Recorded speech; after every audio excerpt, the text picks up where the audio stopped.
Rabbi Dr. Haviva Ner-David, as I said, lives in Israel on a kibbutz called Hanaton. She's wrote a book a long time ago, Haviva. I don't remember the publication date, but Life on the Fringes, that you may have heard of. She's a mikveh specialist. There's a really wonderful mikveh at Kibbutz Hanaton. Some of you in the room have even been there. Kind of the same model as we have here locally in Newton, Mayim Chaim. And important to our discussion today, Haviva is a peace activist. Haviva is a peace activist who has, can I be heard okay? Everything okay? Okay. Who has been working for years in work that aims to build a shared society based on partnership between Arab Israelis and Jewish Israelis. So last night and this morning, what I'm really trying to focus us in on is what we don't see or hear in the news. So the stories that some of you heard me share last night of my trip to Israel was really trying to give you a sense of what is happening on the ground there. What is life like? What are the stories, the images, the relationships that we don't hear about, that we don't know of unless we've had the honor of being there and bearing witness, as I did, or living there, as Rabbi Ner-David does. And there's so much that I think can actually, not only should we be aware of these things, of what is happening in the home of half of the Jewish people during such an incredibly challenging time, aside from what the news shows us, but also it can really inspire some hope, because I think when we look at the macro level, things can look very hopeless. And when we remember that these are people, individuals with relationships, committed to ongoing relationships and to working together, it can really hopefully give us some hope to carry forward and remind us of the power of showing up on the micro level in relationships across even the most challenging of boundaries. So with that, I'm just going to hand it right over to Rabbi Haviva for her to just begin talking with us, and we will leave several minutes for Q&A. And welcome, and thank you so much for taking this time, Rabbi. Thank you for being with us. Thank you. Thank you for having me. You hear me okay? Yes. Okay. And am I in a big room? Like what kind of You're in room? our chapel. Yeah, you're in a pretty big room. You're on a TV screen. No Oh pressure. my. Okay. Oh wow. Okay. I'm just gonna pretend I'm in a little Yes. tiny. Okay. So um so I'm gonna tell you a little bit about myself, like my story in the context of Israel, and tell you about what's going on now as well. So I'm gonna start with me. So I grew up in New York in a modern Orthodox Zionist home. I went to Jewish day school that was Zionist. I went to summer camps that were Zionist. My family, my father had two siblings older than he is. He's still alive, but they're not. And both of them moved to Israel, one before 1948, and she she drove an ambulance in the 1948 war, and his brother who moved after that and lived in Haifa. So that was very much part of my story. And oh, and my mother is one of four women, four sisters, right? And one of those moved to Israel, and a child of another one moved to Israel. So, as I said, definitely that narrative I grew up on. I moved to Israel almost 30 years ago, and I lived in Jerusalem for 13 years.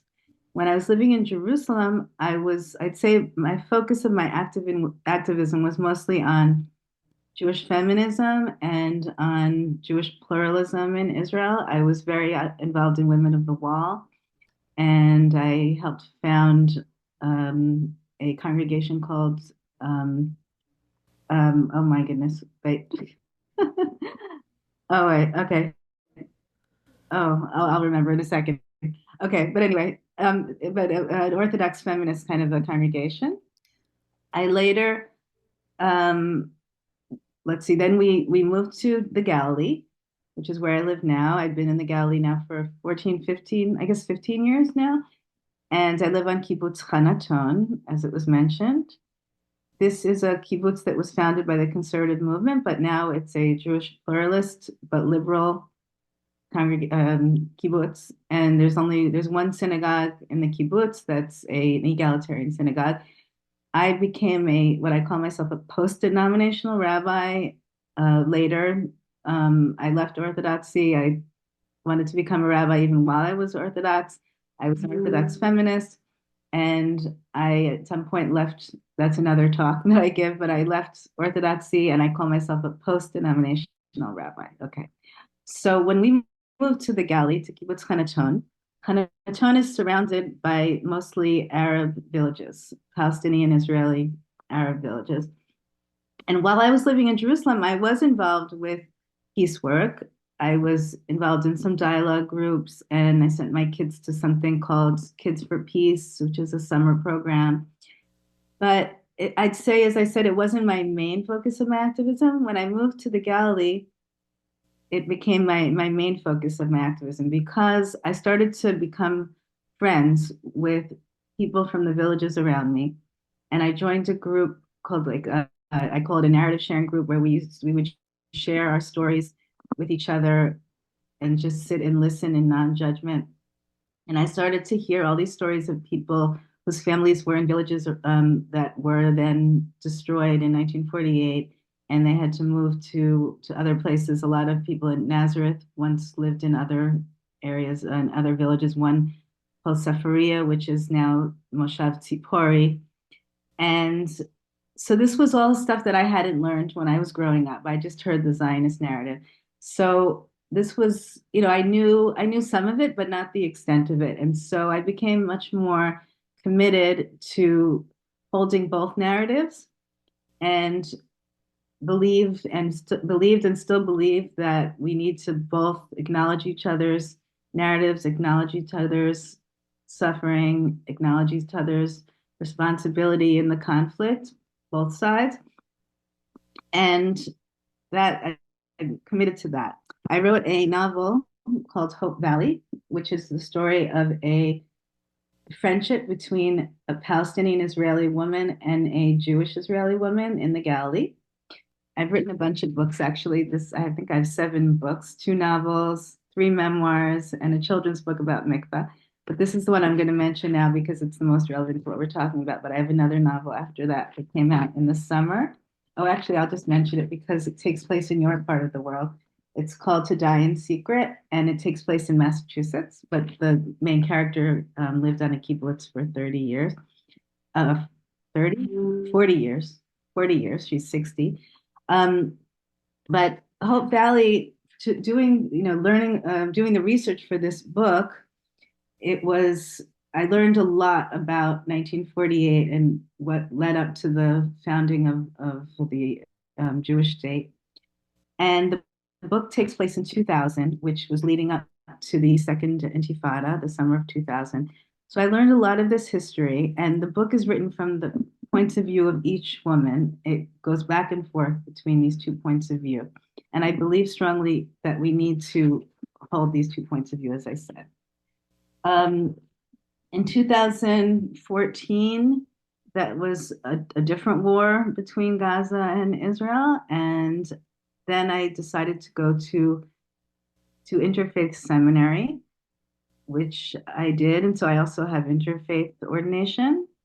And I became even more committed in interfaith and in believing that religion can be part of the cure and not just the problem.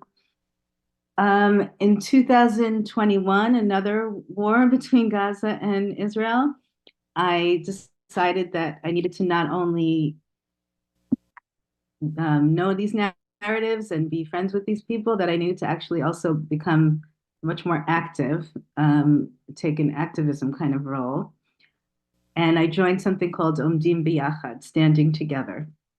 Standing Together is a grassroots movement of Palestinian Israelis and Jewish Israelis who believe in partnership, complete equal partnership in changing the world, in tikkun olam, and in making this place a better place that's more equal, more just, and doing it in partnership. That's the main point. Is like even things that sometimes feel uncomfortable on each, with each person, and that means really listening to each other.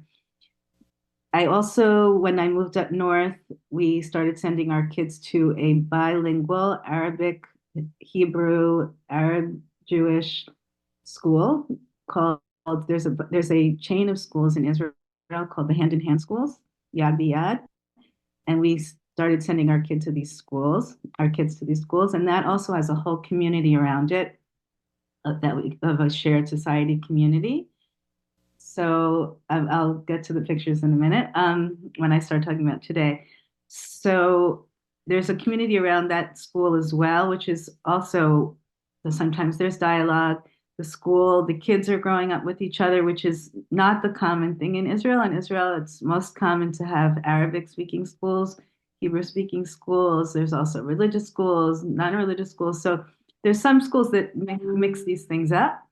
And there's, let's see, the ones that are the Arab Jewish ones, I think there's now 8 maybe around the country. That includes also nursery school in Haifa, which is, I think now it started having some elementary school classes as well. So let me okay. So where am I on time? Okay, fine. So then this war broke out, and so October 7th was definitely kind of, a shift. I'll speak a little bit personally. Um, a lot of the work in the shared society building, a lot of it was also where, the Jews are the ones who are the majority in this country. And there's also an occupation going on. So there was a lot of the work was, we every Friday we went out to a junction near where we live, that I say we used to because since the war started, we haven't been doing this. We go out and we hold signs in Arabic and in Hebrew, calling for an end to the occupation. We do that together. When the whole, I should also say, when this whole movement, when this government came into power and a lot of the country went into major demonstration mode. So we would go, our Standing Together groups. Well, actually, I should say it's a national movement, Standing Together, a national grassroots movement with chapters all around the country. And our chapter is the Nazareth Jezreel Valley chapter. And so we and also all the chapters around the country would go to these big demonstrations with our signs in Hebrew and in Arabic, and trying to push the demonstration movement, which is fair, more or less like mainstream, toward having more of a voice of Palestinian Israelis as well. In fact, the first one of these huge demonstrations after the government came into power was organized by Standing Together in Tel Aviv. And it was huge and it was amazing. And with speakers who were Palestinian Israelis and who were Jewish Israelis. And like a lot of us thought that that's what the movement was going to become. And instead, this more mainstream movement kind of took over this demonstration movement, which isn't a bad thing because it got a lot more people involved as well. But we continued to show up with our signs and our messages. And before October 7th, it was actually making a big difference. They were starting to have Palestinian Israeli speakers at most of the demonstrations on Saturday nights, and it was really very, very hopeful. And then October 7th happened. And I think for all of us, it was shocking. I think we were expecting something because we knew that the government was pretty much dysfunctional dysfunctional and there was so much um, unrest in the country, and that the surrounding countries were seeing this and kind of waiting to do something. But we didn't imagine it was going to be this barbaric and huge and awful. And I think a lot of us, in terms of the peace movement, were very shaken up at the beginning, especially. And a lot of our Palestinian Israeli people in the movement were so shocked that they didn't even know how to respond.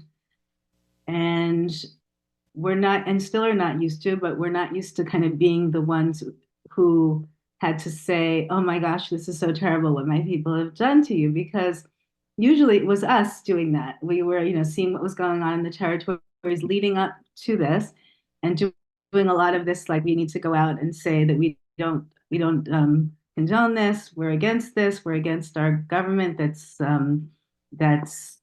oppressing your people. And that was like the general tune. And all of a sudden this happened. And so it was definitely a crisis moment. And even to the point where like we had been on the street so much, and then it was mostly on Zoom that we were doing our talks to each other. People were afraid to go out. Okay, so but now I'll get to but we continued talking. We continued speaking to each other and keeping the relationships. And so I'll say that now, and this is where I'm not going to get into what's going on now and where I think it is hopeful, is that there's been so much going on that of this partnership, solidarity movement. So in some ways, it's gotten stronger, I think. First of all, this is the first time I mentioned those other wars. So in 2014 and 21, I think there was one in between. The and you probably remember there was a lot of rioting of Palestinian Israelis, Arab Israelis.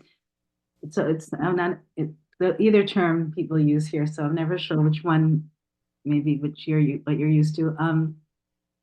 There was rioting, there was a lot of unrest, and there were lynches. It was really in the other wars. In this one, I think some people were maybe thinking that might happen, and I don't know if you remember, but the day of the attack, Hamas was calling on the Palestinian Israelis to rise up, and they didn't. And then Palestinian Israelis were also targeted. There were hostages that were taken who were Arab. There were a lot of also really wonderful stories of Bedouin in the Negev in the area who were helping to save people. There were some who were taken hostage, as I said. When the missiles fall, and they're still falling. Yesterday, I have three of my older kids live in Jerusalem, and right before Shabbat, there was a message. We just had a missile. We're in our safe room. Everything's okay. So this is ongoing. I don't know how much you're hearing that there also. Um, so where was I? Wait a minute. I lost my train of thought for a second. Um, the Okay, the movement. So we we continue to meet our the group around the school, the hand in hand school. So we had a couple meetings. Maybe we can get to the slideshow, and this will I'll give you some visuals here. So let's see. Okay, let's see what we have first. This is okay. You can switch the slide. Okay. So here's some of the things that we've been doing.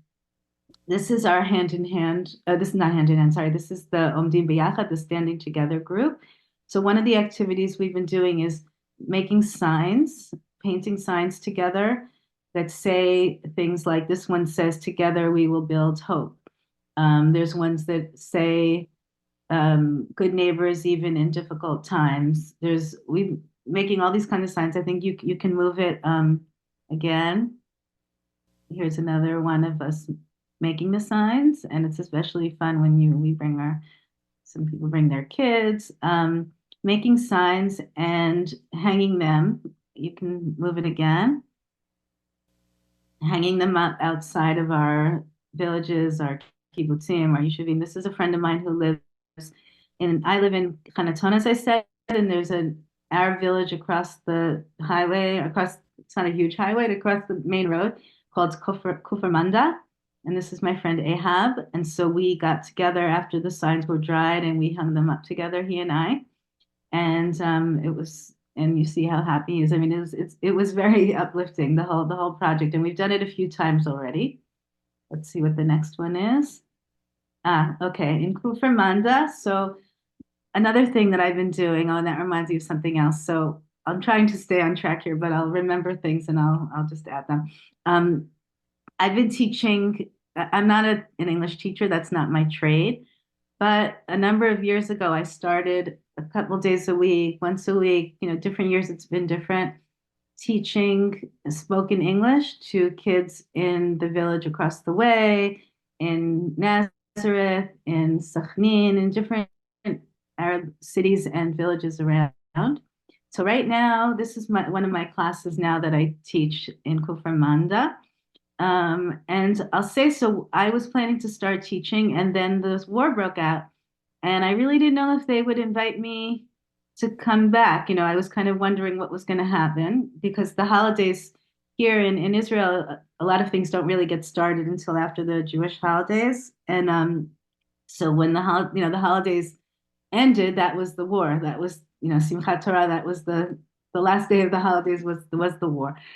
But they did. They said we'd like you to come as planned.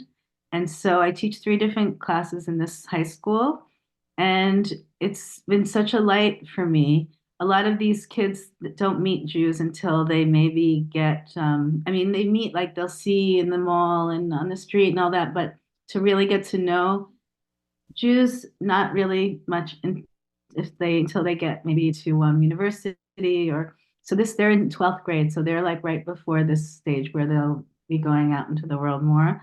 And it's been as I said like such a light just to be with them and to feel close to them. And they've said to me like there's a lot of Arab Israelis now are kind of afraid to be too visual because I don't know if the word is visual, but like seen. Like there's some girls here, I don't know if in this picture, maybe not so much. There's one I think who already wear hijab, or already wear a hijab, and they've said that they're kind of afraid to be out in the mall and stuff in their hijab because they're afraid that the Jews are so angry that they're going to be prejudiced, maybe even hurt them. And so they've said to me, like, oh, it's so like you love us, and I say, well, a lot of Jews actually love you too, and they would if they would meet you. And so there's been like that kind of relationship that's been really, really special. Let's see. Thank you. Okay, this reminds me. So another thing, when I moved to Hanaton, the first year that I was living in the Galilee, in this village, Kufr across the way, there was a women's empowerment center called Sindiana Tagalil. And I think you were getting olive oil from them, maybe. I think that I was told that. So they actually, that first year I was there, I organized a group of women from Hanaton and women from Kufr to do basket weaving classes at this center. Then the center moved to a different village for Kana. So it's not across from me anymore, but it's pretty close. And I've kept up a relationship with them and my daughter's bat mitzvah project before one of her projects before her bat mitzvah, which was on Purim.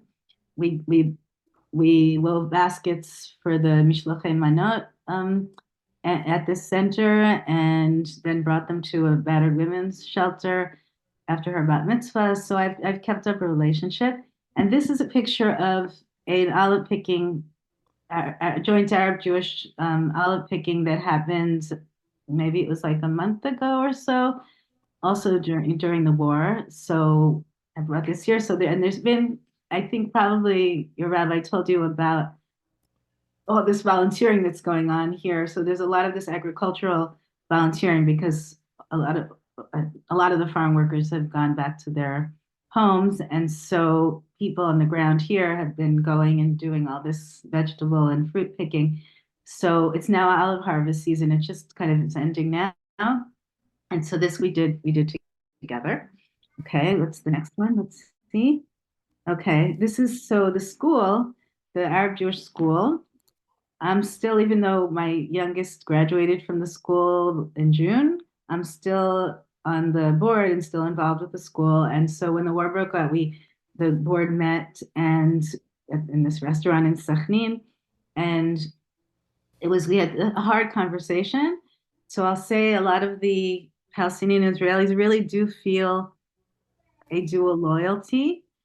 But as I said, there haven't been these riots that there were in the past, and I think it's first of all just the magnitude and the horror of what happened, and as I said, the fact that they too are targeted has made a different kind of dynamic. But there's still this feeling of sometimes of yes, it was horrible, but but you've been oppressing us for all these years, and so this was a difficult conversation, but the thing is that we're talking and then we leave and we're all still friends. And that's what's so, so important is that our relationships have been maintained and we're still working together. The school here, you can move it. I think this next one might also be from the school. Yeah, so this is a Hanukkah Christmas party that we just had over Hanukkah. So all this stuff is still going on. I think there's another one, maybe two from this. No, this is something else. So I'll tell you about this. This is the Standing Together group. These are the shirts that we wear. This is our sign, Omdim B'Yachad. So something that's been going on also in the country is there's this fear also of, well, this dual loyalty I talked about. So if Palestinian Israelis here express any kind of solidarity with Gaza, with the Palestinians, there is also this kind of backlash, and people have been targeted if they've posted things on social media, and people have been fired from their jobs or been threatened to be fired from their jobs. This is also going on. And so we created a hotline to help people who are feeling targeted. And we went out this day.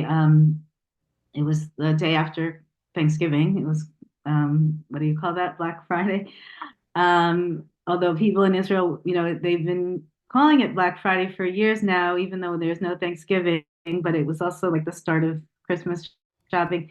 But this year they called it Blue Friday because we call the Shabbat when October 7th happened the Black Shabbat in Hebrew. So they didn't want to use that terminology. But this was us at a mall giving out flyers to people saying if you're having any troubles, you can call this hotline. I think the next picture might also be from the hotline, but I'm not sure. Yeah, that's my friend Tahani, who lives across the way. She's one of my really, really close friends. And this is a picture of her on the hotline, and this is the number to call.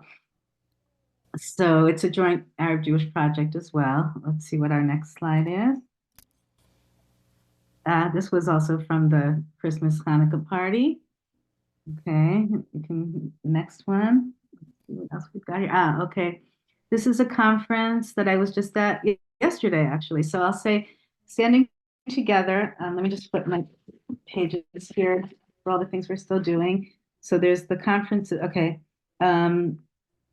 Also, I'll say, because the slide for that one I don't have, another project we did together was handing out flowers at a hospital in Nahariya, which Nahariya is north, and the hospital is all underground now because of the missiles.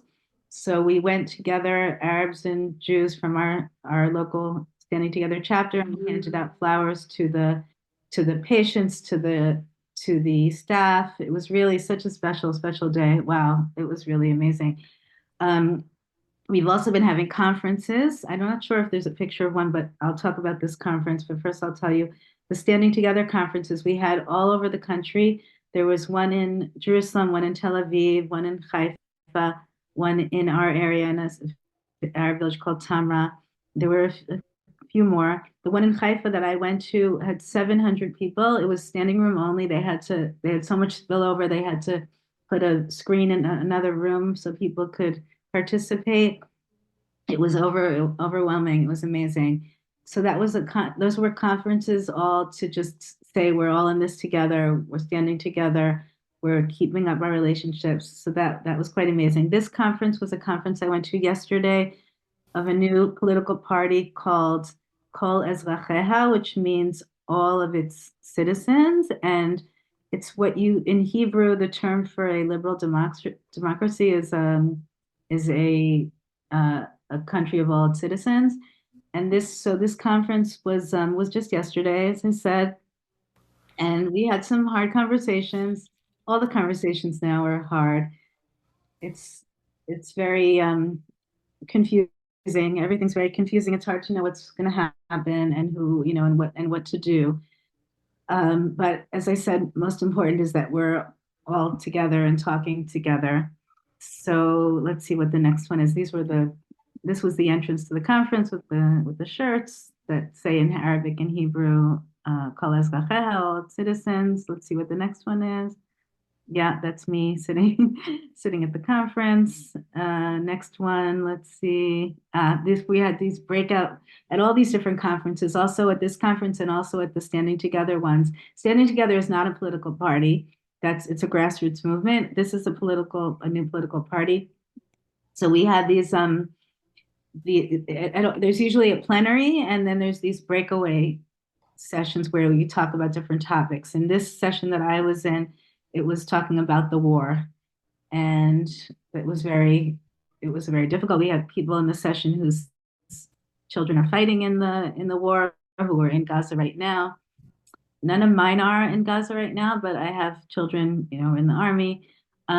So in the same room, there were people whose kids were fighting in Gaza, and there were Palestinian Israelis who have family in Gaza. So it was a hard conversation, but we all came out friends, as I said.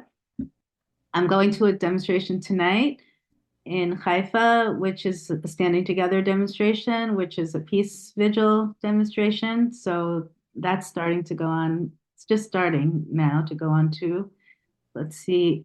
And I'll just say also the woman sitting next to me in the blue, if you see her, I had never met her before. Her name, I don't know if you knew, there was one of the people that we thought was a hostage. Her name was Vivian Silver, and she was a peace activist. I don't know if you heard about her.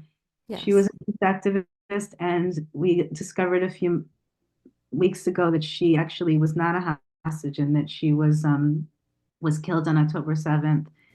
She lived in a kibbutz Be'eri, which was one of the kibbutzim on the border that was attacked. And so that was devastating. And I was at her funeral. And I'll say that one of my uplifting moments was at the end of the funeral, people all got up and started singing songs of peace. And that was just very inspiring. And everybody said they were committed to continuing her peace work. So this woman sitting next to me in the blue, which just reminded me of that, her name is Vivian Silver too. And she said that I had never met her before. She said that she was friends with the other Vivian Silver. And she is continuing her work, as you can see. And so that was just like, wow. Anyway, okay, let's see what the next one is. This was another conference. This was a couple weeks ago. Also a Standing Together conference in the North on a Saturday night. So there have been a lot of these conferences, and let's see if there's another one of, yeah, these were the breakout sessions from that conference. And I just want you to see how much this is going on, this solidarity work, and it's still happening all the time. Not sure if there's another one after this. Let's see. Okay. Here's a slide from these Standing Together conferences. I think this is the one in Tamra. So usually we take a picture at these conferences, everybody holding a sign, and to kind of show that we're all standing together. This might be the last one. Let's see. Okay, another thing. So it's good that I have these slides to remind me. There's another organization called Rabbis for Human Rights, which I don't know if any of you have heard of. And Rabbis for Human Rights for many years has been the voice for human rights, the rabbinic voice for human rights in Israel. And from the beginning of the war, we and they, because I'm part of it, have been having these interfaith prayer services. And so they started to be just online. And this was one where I read an interfaith prayer that I wrote. I wrote a prayer that is actually a prayer that includes uh, verses from the Quran and from the New Testament and from the Hebrew Bible, and so I read that in this one. And let's see if this is the. This was from Vivian Silver's funeral when we got up and started singing songs of peace. She was involved with this organization called Women Wage Peace, if you've heard of it. I don't know if you have, and this is the signature clothing that the women wear, white shirts with these like turquoise scarves. That's so these are women from Women Wage Peace that she was very involved with singing at her funeral at the end. Is this the last one? Sorry. Another one of these. This was the Haifa one where there were 700 people, and you can see there are people sitting on the floor in front. It was literally, as I said, standing room only, people spilling out into all over. And maybe let's see what's next. This is so the Rabbis for Human Rights during Hanukkah now, as I said, the interfaith prayer services were all online at the beginning, and now during Hanukkah, we had interfaith prayer services in person. So there's the one here that you see on top was in the south in a village in a city, Bedouin city called Rahat. And the ones on the bottom, which I guess got cut off, but there's one that was in Haifa on the left on the bottom, and one in Jerusalem in the middle that was in the Scottish church. And the one on the right, where was that one? Oh, that was in the north, in a place called Deir al-Assad. So that's all. So yeah, I mean, if that just gives you like a taste of how much is going on, I hope that it does. Let me just look at my notes for a second to see if there's anything else. I mean, there's so much. There's an organization called Spirit of the Galilee that I'm involved with, which is a interfaith clergy organization, like people, different clergy from the different religions, including Druze, which I haven't mentioned here. I really should mention the Druze because the Druze serve in the army, and they've lost a lot of. A lot of Jewish soldiers have been killed, and there were hostages taken. They were Jews. There was a he wasn't Druze, but I should mention there was a medic, a friend of mine's nephew, was a medic at the Nova Music Festival that was going on the border, where you've probably read about a lot of. There were the kibbutzim that were attacked, and there was this festival going on, and a lot of young people, hundreds of young people, were killed there. And there was a friend of mine who's Muslim, who lives in Ixal. It's right next to Nazareth. His nephew was a medic at the festival, and he was killed as well. And he could have escaped. You know, he had this ambulance, and he could have driven away, but he decided to stay and treat the wounded, and then he was killed. So I was at his not shift. They sit for 3 days. The Muslims sit for 3 days, but I was at his morning tent. And let's just see, I'm just looking at my notes to make sure I said most of the things I wanted to, although I'm sure I didn't say everything. Yeah. Maybe I'll just, no, it's Yeah, we really can getting take late. Okay. we can take Yeah, questions. Haviva, thank you so much. This certainly gives us a sense that there's so much going on that you could probably keep giving us examples and stories and pictures for hours. And I think this really did give an amazing taste of what is happening. And I also want to say you can follow the organization Standing Together. You know, if you're on Instagram, they have an Instagram, they have a website that's also in English. And I think I saw something that they actually have something going on tomorrow, like an online oh yeah, conference or some kind of sessions in English. in English. Yeah, I signed Yeah. up for that. So Yeah. there's a lot more. There's a lot more stories. There's a lot more to hear. There's a lot more to do and to support. I think that for our time frame here, we can take a couple of questions. And just to thank you for these stories, it's really invaluable to hear from somebody who's doing this work on the ground. And again, you don't hear about this certainly not in the American media. So thank you. So we can take a couple of questions. I'll come around with the mic. Okay. Great. So I'm going to start from the back and work my way forward. So Gerard.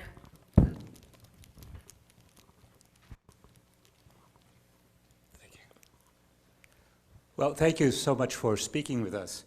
The question I have is, based on all this admirable collaborative activity that you've been participating in, can you share with us whether you see some consensus developing on how there could be an equitable peace agreement between the Palestinians and Israel? Particularly, what's the feeling about the idea of a two-state solution, which is so often bandied around here in the United States by our politicians? And what's the attitude toward a one-state solution? Or are there other possibilities? Thank you. Yeah. So, okay, great question. And I might add something else from today, yesterday's conference. But yeah, I think there's the one state solution, the two state solution, and then there's this other thing that people, another thing I should mention, maybe you might look up is something called Eretz L'Kulam, which is a land for all. And they're more of a think tank, and they've been starting to have online English talks. And they talk about a two-state solution, but not a two-state solution that's like putting up the big wall, but a two-state solution that's more with a lot of collaboration and working together, sharing natural resources, working together, pretty much the idea. It's more like a European Union kind of a thing. So I think that's very hopeful. I, I personally, my dream is a one state solution because I feel like that's kind of the ultimate would be if we can actually live together and partner together. And that's, I think our work within Israel is to have that model of actually working together. And that for me is the ultimate. But I realize that maybe right now is not the best time for that maybe people do need to have these two national entities. But I like this idea of one that doesn't have without the big walls and more of this working together collaboration kind of a thing. And in our groups, yeah, I mean, yes, we're fighting for everyone to have, for Palestinians to have self-determination as part of the idea.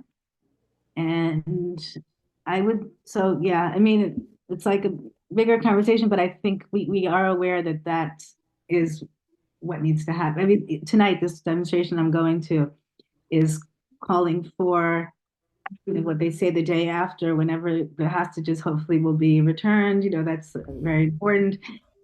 Alive, which right now, I mean, I think this morning we heard that 3 were killed and that are not returning alive. That there needs to be a political solution, that we can't go on like this.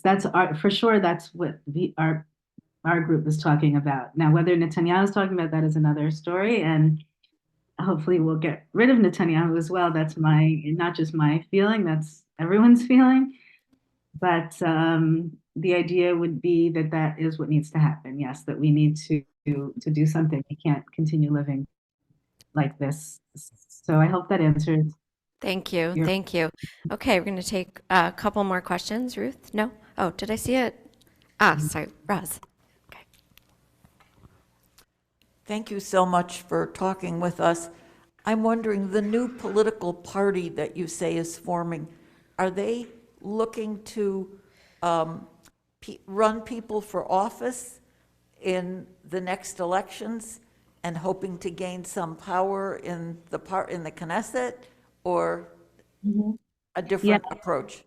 Yeah, the idea is a party that would run. I think they'll have to decide. First, we don't know when the next elections will be, right?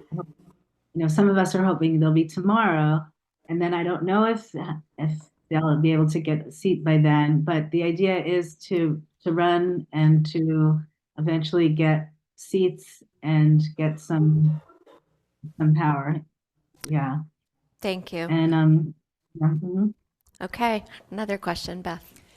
So thanks so much. It's really interesting to hear your perspective, and you gave your background. I will say I grew up in Reform Judaism, now Reconstructionist, and a strong Zionist, believe in Israel's right to exist, and of course, Jewish people's right to self-determination.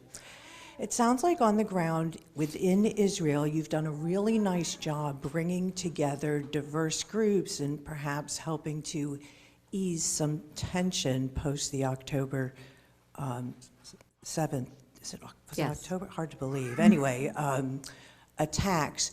And my question is, and this may be beyond your remit, what do you say to the people who say, look, the bigger problem is between Israel and the Gazan Palestinians, the Palestinians in Gaza, who do not accept Israel's right to exist, and in fact, that's why they are called refugees, right? Because they feel that they really have a right to the land that is now occupied, not occupied, but the land that is Israel. So how do we get over that barrier that there are a group, Palestinian Gazans, who simply don't believe in Israel's right to exist? Yeah, Thank you, Beth. very good question. And what I've been grappling with and losing sleep over since October 7th. So I want to, like, yes, I totally see where you're coming from.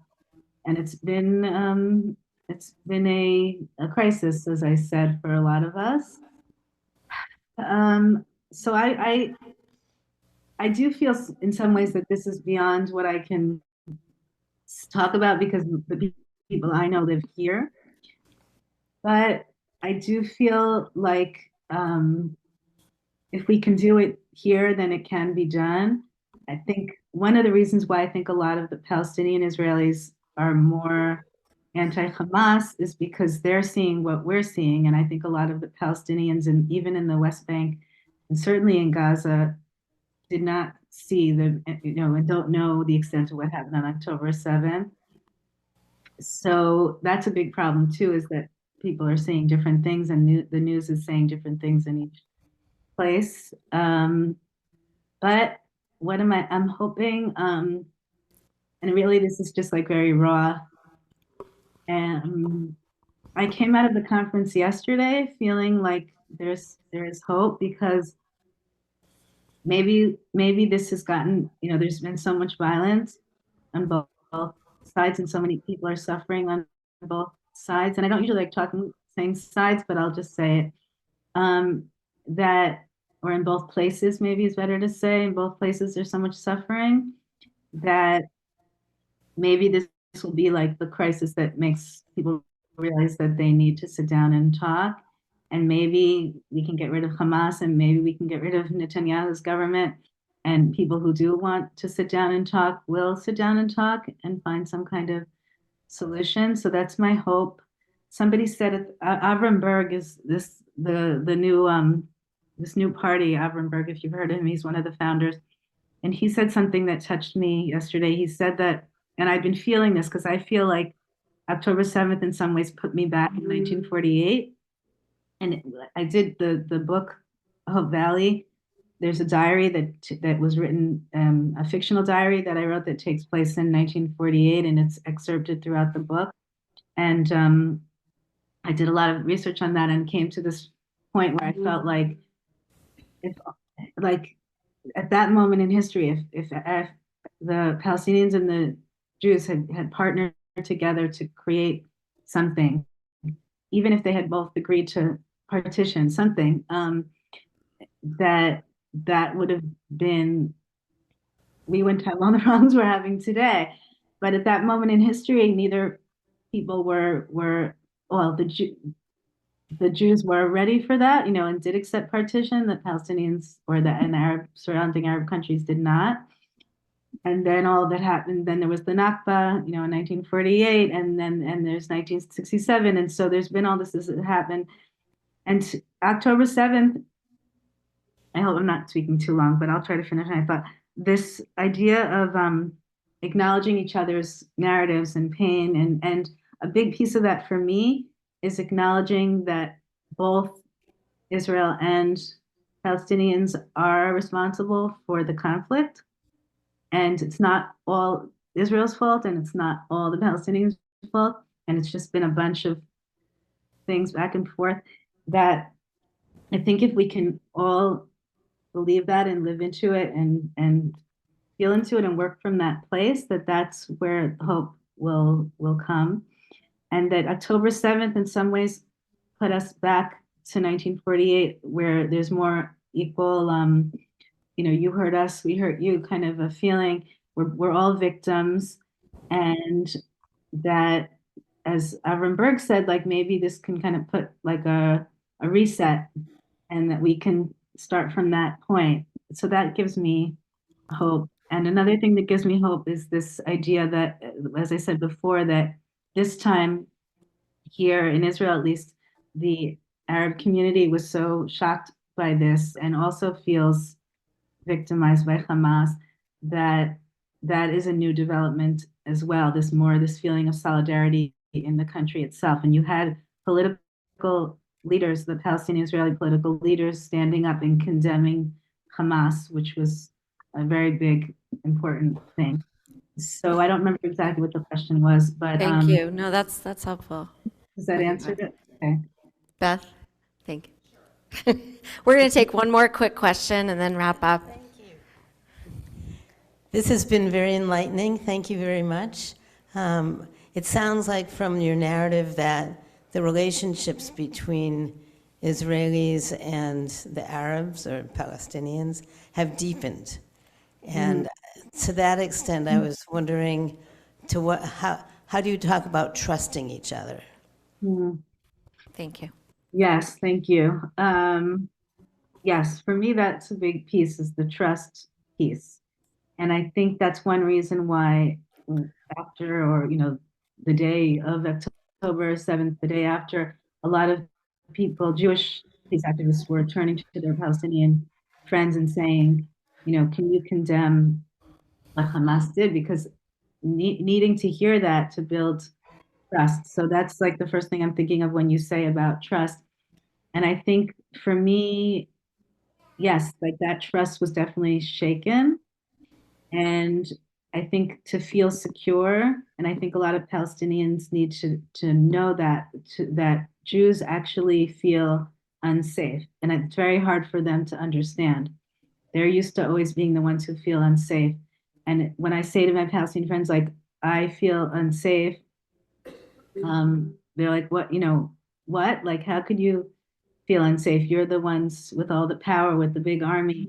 So I think there, a lot of that, as you said, deepening work needs to happen. And I think for everyone to hear each other say, I feel unsafe and I need you to know that you're going to stand up for me, if something happens. And I had that when my friends said to me, like right after October 7th, and when I'd say I didn't feel safe, and they'd said, if anything happens, my home is your home. You can come stay with me, come live with me. And that helped me feel trust again. But yes, I agree. Like that's a big, big part of it, is building trust. And I don't know that we necessarily, back to the question right before, I can feel more trust in my friends that I know here. Do I know if I can trust people in Gaza? Do I know if I can trust people on the West Bank? There's a lot of that work that needs to go on, and maybe we do need to then both have our self-determination, and then build the trust that way. I think that would be the way to go. And I think the big fear, probably what you're speaking to too, is, okay, we'll have a Palestinian state and then they'll just attack us, like Gaza. I'm sure that that's a big question, and maybe some international community work can help there. Maybe if other people are also trying to make sure that doesn't happen, other countries like your country, that might help. Thank you so much, Haviva. Thank you. Getting a big round of applause here. Really, I think there's so much here, and I think just to kind of end with a takeaway of the power of the individual relationships. And I find myself just now that with this deep hope and prayer that the relationships that you have built, you and your friends and your colleagues in this work, that if, like you said, if you can do it there in the Galilee, where you are, then why couldn't it happen everywhere? And so you've given us a really beautiful example of one part, geographic part of this land where these relationships have bloomed over decades and are insisting, have a stubborn insistence on continuing when you all could have shut yourselves away after the catastrophe of October 7th. So I think that remembering how much the individual matters, and from the individual to the next layer out of relationship and community, that we can, and trust, that's how we can build trust, only from person to person to person. So thank you for the reminder, because here we're seeing so much on the macro level, as I said, and thank you for all the stories and photos and from speaking from your own heart about this. So another round of applause for Rabbi Dr. Haviva Ner-David. We so appreciate you being with us, and yes, you can have a word as we conclude. But I want to wish you a Shavua Tov, as Shabbat has already gone out for you. Go ahead. Okay, I feel also remiss in because when you asked about trust, I was talking about me, and I went right to my heart. And I'll say that my Palestinian Israeli friends now, especially with what's going on in Gaza and the ongoing war, it's flipped, and it's really important for them to hear that we care about people in Gaza right now, which is one reason, we're having this demonstration tonight. It goes both ways, and I have to keep, like I can get caught up in my own pain and fear, and I have to remember the pain and fear of my friends as well. Mm-hmm. So thank you. That's so important. So may you have besorot tovot, better news ahead, and a Shavua Tov, a good week, Haviva, and we really appreciate your time with us this morning. Thank you.